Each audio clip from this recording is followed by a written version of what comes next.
God will make a way where there seems to be no way.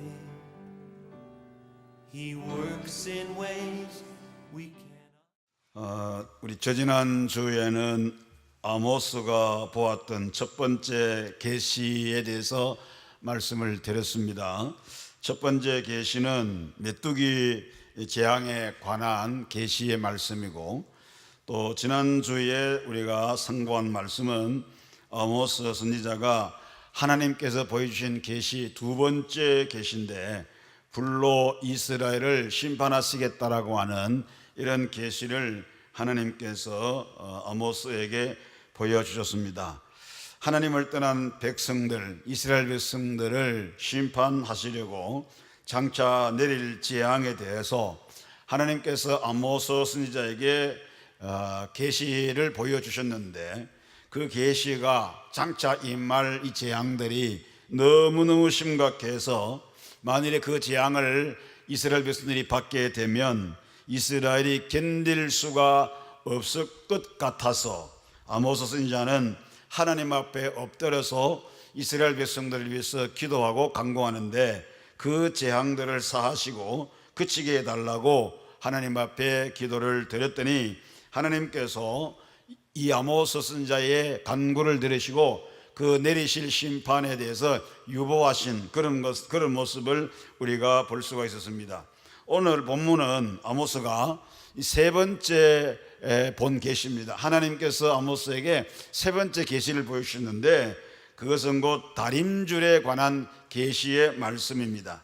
본문에 보면 다림줄이라는 단어가 4번이나 반복해서 나오는데, 7절에 보면 다림줄을 가지고 사은담 곁에 주께서 손에 다림줄을 잡고 서셨더니 그랬죠. 8절에 보면 여호와께서 내게 이르시되 아모스야 네가 무엇을 보느냐? 내가 대답하되 다림줄이니이다. 주께서 이르시되 내가 다림줄을 내 백성 이스라엘 가운데 두고 다시는 용서하지 아니하리니, 이렇게 말씀을 하셨습니다.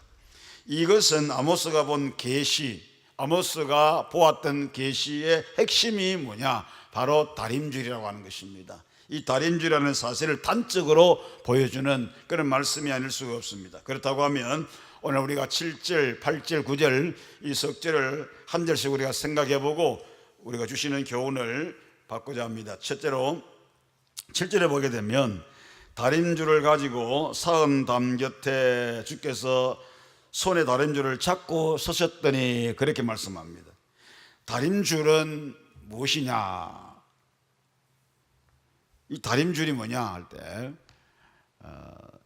담을 쌓을 때에, 그러니까 이제 건물을 이제 건축하거나 혹은 또 담을 쌓거나 할 때 이 건축하는 사람들이, 벽돌을 쌓고 하는 이런 사람들이 이 그 수직을 맞추기 위해서 이렇게 사용하는 이 줄이 있는데, 그것을 가리켜서 다림줄이라고 얘기하는데, 담이 똑바로 되었는지 수직으로 잘 되었는지 안 되었는지를 확인하기 위해서 사용하는 것이 바로 다림줄입니다. 그래서 이 벽돌을 쌓는, 담을 쌓거나 벽돌을 쌓는 이런 그 건축하는 분들의 그 공사장에서 우리가 일하는 걸 보게 되면 이런 그 줄이 있어요. 줄이 있고 밑에는 아주 무거운 그 배추다 화살표 모양으로 된 좀 무거운 그런 쇳덩어리가 앞에 빼쪽하게 되어 있어요. 그래서 무겁기 때문에 위에서 잡고 딱 내리면은 이제 수직으로 쫙 바로 쓰지 않습니까? 그걸 가지고 이 담을 쌓고 난 다음에 조금씩 쌓고 또 쌓고 쌓으면서 항상 그 줄을 맞춰 가지고 그렇게 해서 담을 바르게 이렇게 수직으로 맞춰가는, 그걸 가리켜서 이 다림줄이라고 얘기합니다. 주님께서 손에 다림줄을 잡고 계셨다고 그랬어요. 다림줄을 잡고 서셨다고 말씀했어요. 이 말씀은 뭐냐면 주님께서 심판주로 서셨다는 말씀인 것입니다. 하나님께서 담이 바른지 바르지 않은지를 심판하시고 판단하는 분으로서 서셨다, 서 계신다, 그런 말씀인 것입니다. 그래서 만일에 담이 과도하게 기울어져 가지고 도저히 그냥 둘 수가 없다고 판단될 때, 이 브로커를 쌓는 분들도 마찬가지죠. 이 줄을 가지고 줄 세워놓고 거기에 맞춰 가지고 이제 담을 쌓아가는데, 만일에 이게 삐뚤어졌다, 그리고 또 아주 고칠 수 없을 정도로 너무 많이 기울어졌다, 그러면 사정없이 그것을 다시 허물어 버립니다. 그대로 했다가는 나중에 담을 다 쌓아놓고 무너져 버리면은 인명피해도 오고 또 재산상의 손해도 엄청나기 때문에 그 전에 이 잘못되었으면은 사정없이 무너뜨려 버리고 사정없이 다 허물어 버리고 새로 줄 맞춰 가지고 다 그 벽돌을 쌓아 올리는 거잖아요. 바로 우리 주님께서 이 다른 줄을 가지고 서셨다는 말은 뭐냐면 바로 이 담이 바로 섰는지 안 섰는지 이것을 판단하시고 만일이 잘못 섰다고 하면 그것을 허물어 버리시기 위해서 심판주로 서셨다는 그런 말씀이에요. 그 다음 8절에 보게 되면 이렇게 말씀합니다. 여호와께서 내게 이르시되 아모스야 네가 무엇을 보느냐? 내가 대답하되 다림줄이니이다. 주께서 이르시되 내가 다림줄을 내 백성 이스라엘 가운데 두고 다시는 용서하지 아니하리니 이렇게 말씀을 하셨어요. 하나님께서 아모스에게 질문을 하셨습니다. 뭐라고 질문했습니까? 아모스야 네가 무엇을 보느냐? 이렇게 물었어요. 이것은 뭡니까? 아모스가 하나님께서 보여주신 그 계시를 제대로 보았는지를 확인하기 위해서 하나님께서 물으시는 겁니다. 물으신 것입니다. 그랬더니 이 물음 앞에 아모스는 자기가 본 것이 다림줄이라는 사실을 분명하게 얘기합니다. 내가 대답하되 다림줄이니이다 이렇게 대답을 했습니다. 그런데 아모스는 이 다림줄이 무엇을 의미하는지 그 뜻하는 바가 무엇인지 제대로 알지를 못했습니다. 그래서 하나님께서 그 의미를 아모스에게 설명을 해줄 필요가 있었기 때문에 8절 하반절에서 설명하시기를 주께서 이르시되 내가 다림줄을 내 백성 이스라엘 가운데 두고 다시는 용서하지 아니하리라 이렇게 말씀을 하셨습니다. 이 말씀은 주님께서 다림줄을 이스라엘 백성을 가운데 두시고 그 사이로 들어가시겠다라고 하는 말씀입니다. 옛날에 이스라엘 백성들이 애굽에서 학대를 받고 억압을 당하고 그렇게 할 때 하나님이 모세를 보내가지고 그 백성들을 430년 만에 애굽에서 탈출시키잖아요. 출애굽시키지 않습니까? 출애굽시킬 때 마지막 재앙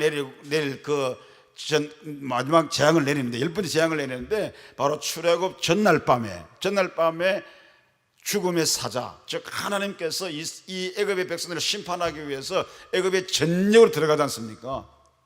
이 죽음을 가지고 죽음의 도구를 가지고 이걸 가지고 그 이스라엘 백성들은 쫙 들어가는 거예요.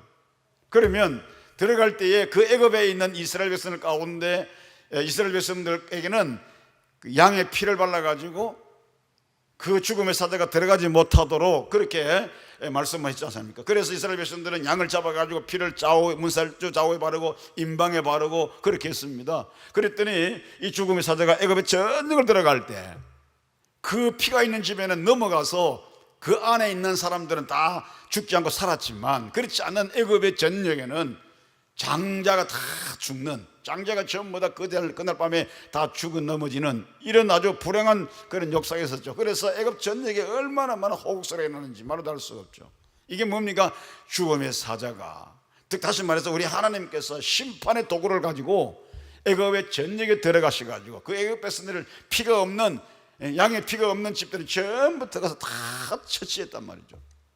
그런 것처럼 그렇게 심판하신 것처럼 바로 하나님께서 이 다림줄, 다시 말해서 심판의 잣대를 가지고 이스라엘 백성들 전역에 들어가실 것이다. 내가 용서하지 않을 것이다. 이렇게 하나님께서 아모스에게 말씀을 해 주신 것입니다. 그러니 그 심판의 도구를 가지고 백성 가운데 들어가셔가지고 실행을 하시겠다고 말씀하시는데 거기에는 무엇이 죽음이 있을 것이고 애통이 있을 것이고 그리고 슬픔이 있을 수밖에 없다라는 사실입니다.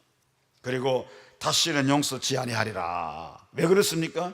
이제는 땀이 너무 기울어져서 쓸모가 없어졌기 때문에 그 땀을 흘려버려야 된다는 것입니다.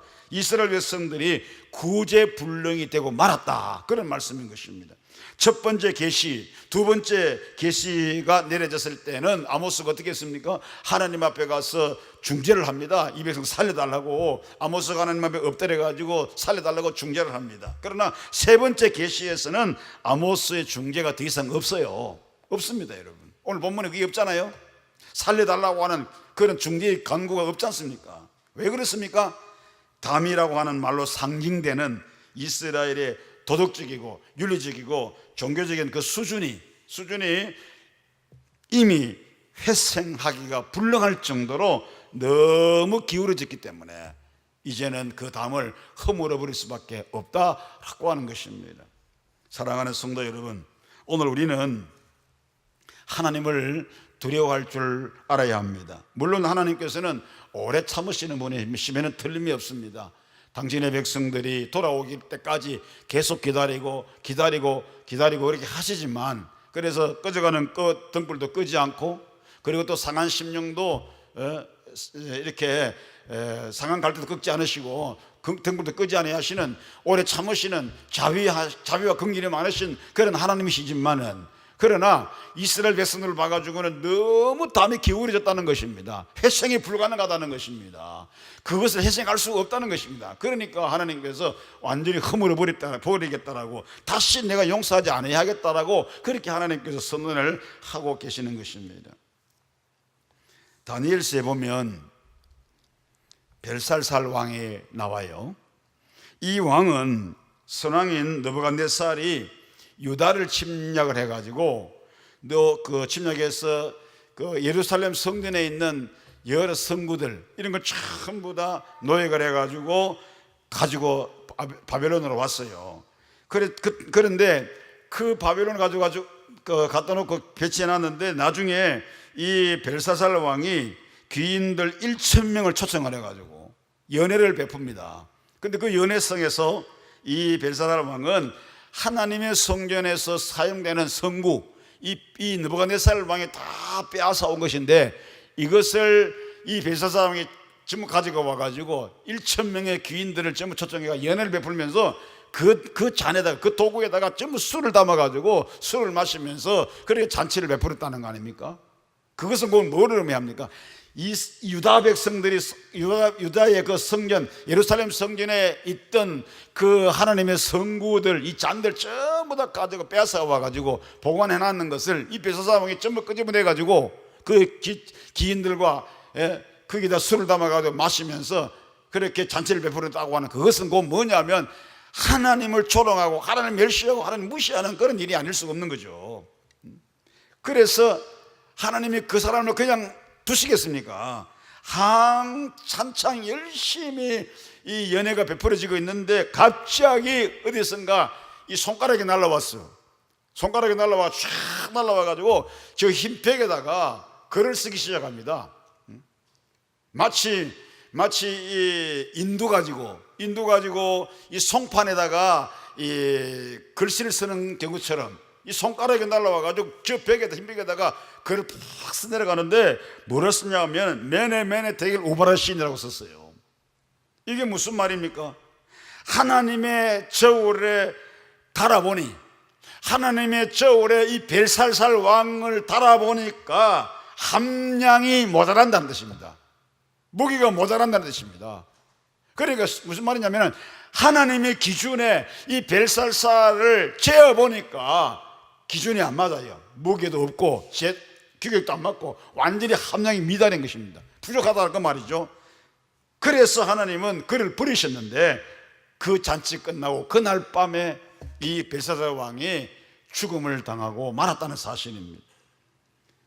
사랑하는 성도 여러분, 하나님께서 메네 대계를 하여서 무게가 차지 않을 때는 가차없이 심판하심을 우리는 알아야 하는 것입니다.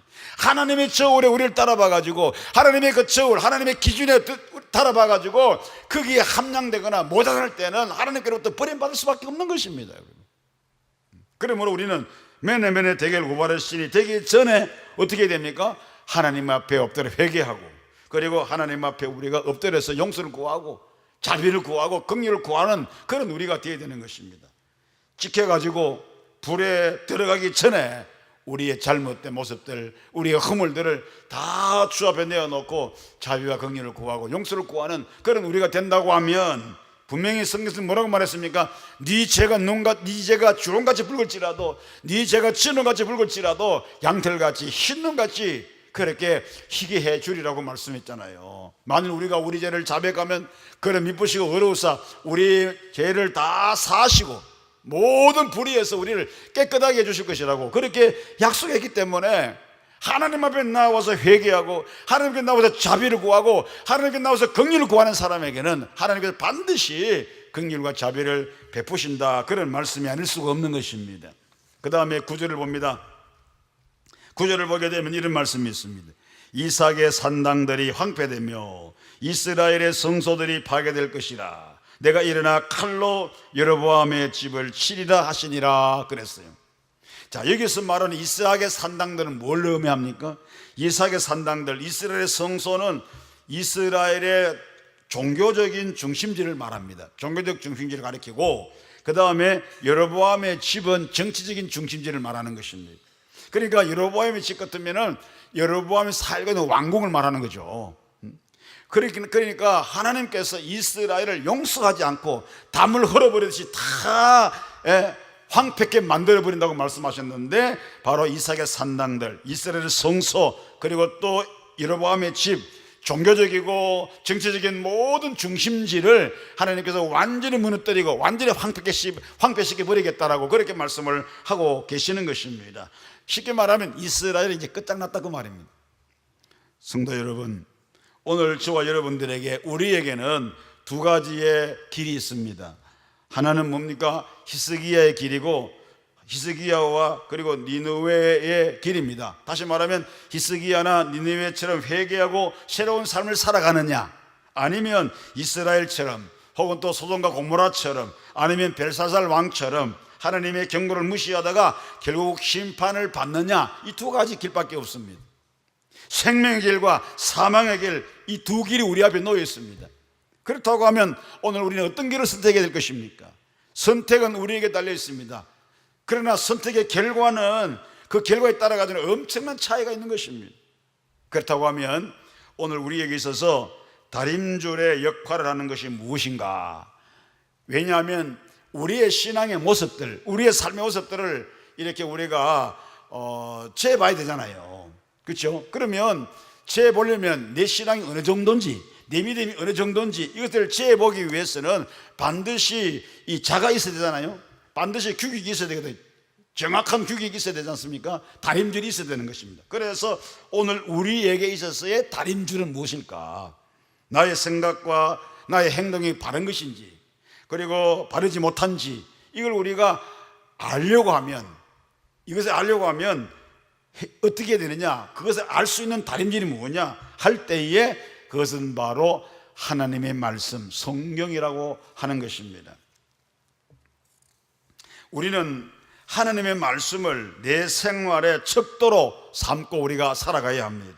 하나님의 말씀을 기준으로 삼아서 내 생활 가운데 기울이고 굽은 것이 있으면 시정하고 바로 잡아 나가고 고치고, 그렇게 해야 되는 것입니다.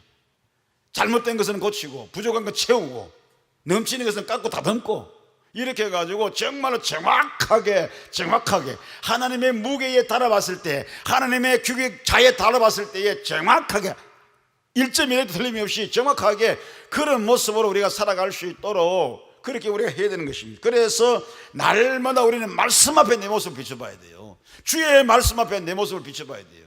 그렇기 때문에 성경을 가리켜서 뭐라고 말합니까? 캐논이라고 얘기합니다. 캐논이 뭡니까? 자라는 뜻입니다. 자, 우리가 어떤 줄을 끌 때에 자를 대놓고 그 자에 맞춰가지고 줄을 끊지 않습니까? 그런데 자가 어떤에 따라 가지고 내가 끊는 줄도 달라져요. 만일에 자가 이가 빠져가지고 울퉁불퉁하다 그러면 내가 줄 끊는 것도 울퉁불퉁할 수밖에 없어요. 그러나 자가 깨끗하게 한 줄로 매끈하게 되면, 그 자를 대고 내가 줄을 끄게 되면 그 줄도 깨끗하게 매끈하게 일직선으로 그렇게 아름답게 줄이 그어질 수가 있어요.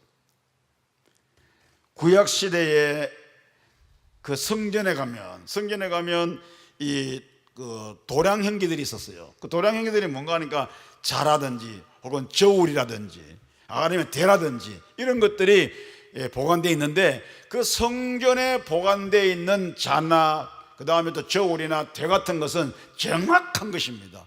하나도 조금도 틀림이 없이 정확한 그런 도량형기가 아닐 수가 없어요. 왜냐하면 자, 일반이 사회에서 가게에서나 사회에서 사용되는 이런 그 자나 대 같은 거, 그다음에 또 저울 같은 거 있지 않습니까? 상점에서 사용하는 저울 같은 거 이런 게 있는데 이게 사람의 양심이 곱지 못하다 보니까 속이지 않습니까? 그러다 보니까 자라든지 그다음에 저울이라든지 대라든지 이게 거짓말로 잘못된 게 있어요. 정직하지 못하다는 겁니다. 정확하지 못하다는 것입니다. 요즘도 보면 사람들이요, 우리 시대에 불신이 많이 팽배되어 있습니다. 자동차 기름을 넣는데 주유소에서 정량을 주느냐? 그 사람들이 거기에 대해서 불신이 많아요. 그래가지고 어떤 사람들은 그런 것들을 바로잡기 위해서 애를 쓰는 사람도 있고, 또 정확하게 하기 위해서 나름대로 어떤 방법을 사용해가지고 기름을 넣는 사람도 있더라고 보니까. 우리는 소비자들은 잘 모르잖아요. 그냥 가서 기름 넣으면 그대로 정량을 다 주는 줄 아는데 사실은 그렇지 않은 경우도 없지 않아 있기 때문에 불신이 팽배하는 거죠. 그래서 그 당시에도 물건을 살 때에 정확하지 못해가지고 그것 때문에 이 다툼이 많았어요. 시비가 많았어요. 그래 해결이 안 됩니다. 그때 해결이 안 될 때에 어떻게 하느냐면, 그러면 여기서 해결이 안 나니까 그러면 정확한 정확한 이 저울이 있는 성전에 가서 이걸 우리가 의뢰하자 이래가지고 성전에 가서 그것을 이제 재보고 무기를 달아보는 것입니다. 그래서 이 분쟁을 해결하고 그렇게 했던 것입니다. 그렇기 때문에 성전에 보관되어 있는 이 도랑행기가 잘못되면 안 되는 것입니다. 정확하게, 분명하게, 확고하게 그런 도랑행기가 보관되어야 되지, 만약 성전에 있는 것도 잘못되어 버리면 거기 가서 기준을 해보나 마나 허탕칠 수밖에 없죠. 무엇을 얘기하는 것입니까? 오늘 우리 그리스도인들은 성령 하나님을 모신 하나님의 성전들입니다. 고린도서 3장 16절에서 그랬어요.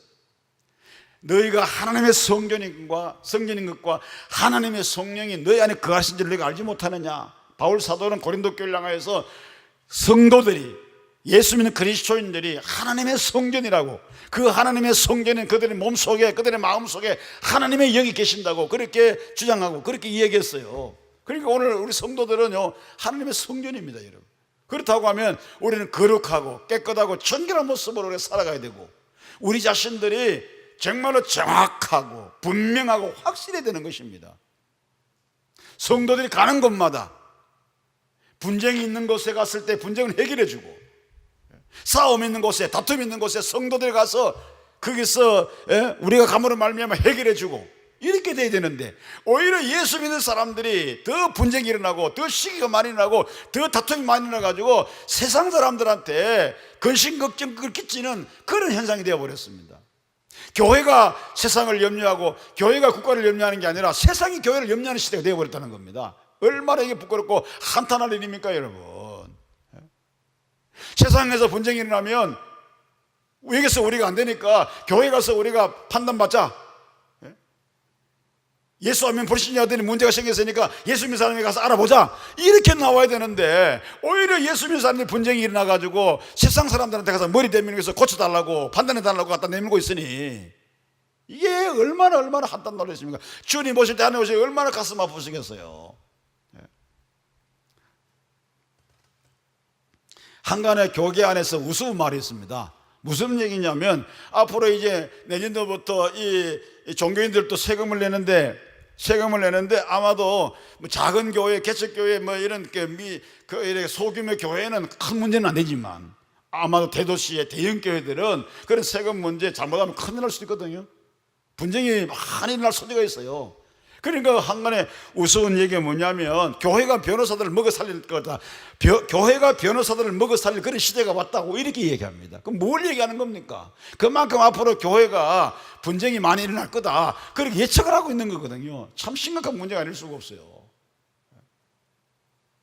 우리가 세상을 염려하고 우리가 사회를 염려하고 국가를 염려하면서 기도하고 이렇게 돼야 되는데 오히려 세상 사람들이 교회를 염려하고 있으니, 이게 거꾸로 됐으니 하나님이 얼마나 탄식하고 한탄하시겠습니까, 여러분?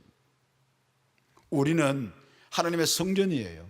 그러면 하나님의 성전인데 하나님의 영을 모시고 살아간 그리스도인이 깨끗하고 정결하고 정확하고 분명하고, 그래서 사회에서 문제가 생기면 교회 가서 알아보자, 사회에서 문제 생기면 기독교인들한테 물어보자, 이래 해가지고 문제를 풀어주고 해결해주고 해결해주고 이렇게 돼야 되는데 그게 안 되니까 문제라는 것입니다.